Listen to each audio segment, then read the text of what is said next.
Saudara, pertemuan kita kali ini akan membahas slide ini, ya. Asal usul pendidikan budi pekerti itu sebenarnya sudah ada jauh sebelum Konfusius itu, ya. Nah, di dalam buku ini, The Dancing Leader ini, saya ada mengutip apa yang dikatakan oleh Kaisar Yao yang hidup kurang lebih 2356 sampai 2255 sebelum Masehi. Ya. Konfusius itu kan 500 tahun sebelum Masehi. Nah, Raja Yao ini terkenal dan dia mengajar rakyat menanam benih supaya bisa mengurus makanannya sendiri. Jadi konsepnya itu bukan etatisme lagi. Ya mereka sudah mengatakan bahwa etatisme nggak benar. Rakyat jadi tergantung kan. Rakyat harus dia ajar untuk mengurus makanannya sendiri. Nah, dia mengajar rakyat menanam benih. Setelah tumbuh pertanian dan pangan cukup, nah mulai terjadi masalah. Setelah perutnya kenyang dan badannya dibalut baju hangat, maka sifat hewannya mulai muncul kembali. Apa itu yang disebut sifat hewan? Yaitu harimau mengejar kijang, ketika lapar, habis-habisan setelah makan, kenyang, ya dia tidur itu. Dan kijang itu pun yang lain kalau ada lewat, kepalanya diinjak-injak, bahkan dikencingin, dia juga nggak ada masalah. Kan? Ya. Lalu, nah ini yang dimaksud itu. Begitu kenyang dan hangat, itu sudah males lagi. Nah, caranya gimana? Ya, dia ajarin budi pekerti. Jadi konsepnya adalah budi pekerti ya harus mencegah manusia jangan kembali menjadi hewan. Seperti dalam cerita tentang apa ular yang terbakar dan ditolong oleh orang apa seseorang lalu setelah diselamatkan dari api itu dia malah gigit si yang menolong kan ada terima kasih kan. Nah, lalu dia dijatuh lagi ke tempat api lagi. Tapi manusia itu, orang itu kembali menolongnya lagi. Sehingga orang yang melihat itu bingung. Lu digigit ular kok nggak terima kasih, lu tolong lagi. Dia menjelaskan, nah ini bedanya antara manusia dan ular. Manusia itu, ular itu kalau ada sesuatu langsung mengancam dirinya, langsung digigit sampai mati. Bila perlu toh, buat yang beracun. Tapi manusia nggak boleh begitu. Manusia harus menghidup, membuat semua kehidupan menjadi tumbuh. Itulah tugas manusia. Nah, itulah budi pekerti itu. Ya. Sehingga muncul konsep budi pekerti itu jauh sebelum Konfusius ada. Karena itu Konfusius ketika ditanya, guru ajaran baru apa yang guru mau kasih kepada kita semua? Konfusius bilang, nggak ada yang baru. Saya hanya menemukan yang lama dan melanjutkan saja.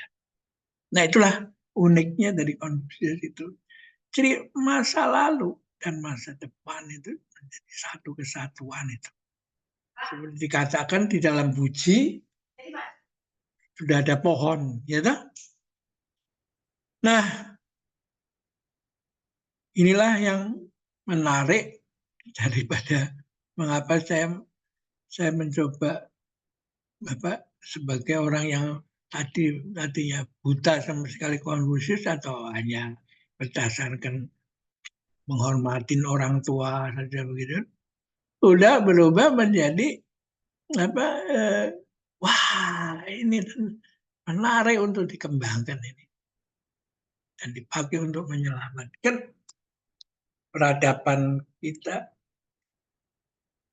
masa depan ini, supaya jangan diisi oleh orang-orang yang semakin malas dan tidak mau kerja, tapi minta demi hak asasi menuntut hak yang